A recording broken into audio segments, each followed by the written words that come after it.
شادی کے حوالے سے آپ بنیادی بات یہ یاد رکھیں کہ دین اسلام نے جو مرد اور عورت کی شادی کی بنیاد رکھی ہے، اس میں سب سے پہلی چیز جو دین اسلام نے مقرر فرمائی وہ یہ ہے کہ دونوں کا بالغ ہونا۔ ٹھیک ہے، یعنی نابالغ بچی اور بچی کی جو شادی ہے وہ اس کے ولی پہ ڈیپینڈ کرتی ہے، وہ ولی کی رضامندی سے ہوگی، اور جب لڑکا اور لڑکی بالغ ہوں تو اس کے لیے پھر ان کی رضامندی ضروری ہے۔ ٹھیک ہے، لڑکے کی شادی کر رہے ہیں،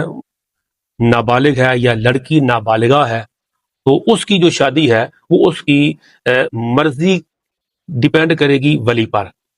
اور جب وہ بالغ ہو جائیں گے تو پھر ان کی مرضی کے خلاف ہم شادی نہیں کر سکتے۔ ٹھیک ہے، تو دوسرا اس کا جز یہ ہے کہ جب شادی کی جائے تو اس میں دیکھا جائے گا عمر کی پابندی شریعت نے لازم قرار نہیں دی۔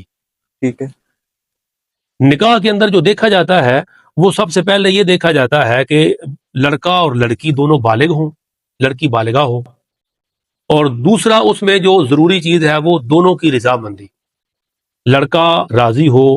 لڑکی راضی ہو، اور ان کی جو میوچل انڈرسٹینڈنگ ہے، باہمی فہم و تفہیم ہے، وہ ضروری ہے۔ اس کے بعد پھر باقی شرائط جو ہے وہ دیکھی جاتی ہیں۔ ٹھیک ہے، حضور صلی اللہ تعالی علیہ وآلہ وسلم نے جو فوکس فرمایا ہے نا وہ بڑا خوبصورت ہے۔ وہ یہ ہے کہ حضور صلی اللہ تعالی علیہ وسلم کا فرمان ذیشان ہے، پیارے آقا علیہ الصلوۃ والسلام نے فرمایا کہ کوئی مومن کسی عورت سے 4 باتوں کے سبب نکاح کرتا ہے، یعنی یا تو نمبر 1 اس کا مال دیکھ کے نکاح کرتا ہے، یا اس کا نسب دیکھ کے نکاح کرتا ہے، یا اس کا حسن و جمال دیکھ کے نکاح کرتا ہے، یا اس کا دین، اس کا ایمان، اس کا تقوی، دینداری دیکھ کے تو نکاح کرتا ہے۔ 4 وجوہات کی بنا پہ بندہ نکاح کرتا ہے۔ حضور صلی اللہ علیہ وسلم نے فرمایا کہ تمہیں چاہیے کہ ان صفات میں سے دیندار عورت کو ترجیح دو۔ ٹھیک ہے، تو جو پہلی ترجیح ہے وہ حضور پاک علیہ الصلوۃ والسلام نے یہ فرمائی کہ مالدار عورت کو ترجیح نہ دو،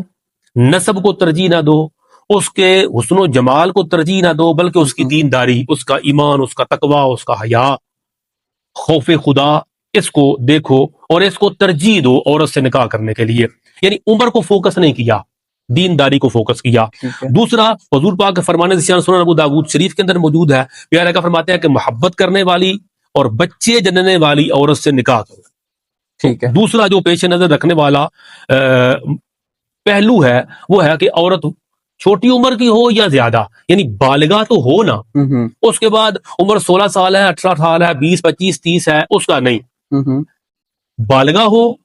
دونوں کی انڈرسٹینڈنگ رضامندی ہو،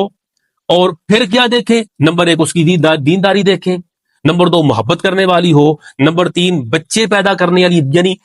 2 عورتیں ہوں، ایک بچے پیدا کرنے والی ہے، ایک بانجھ ہے، تو آپ ترجیح بچے پیدا کرنے والی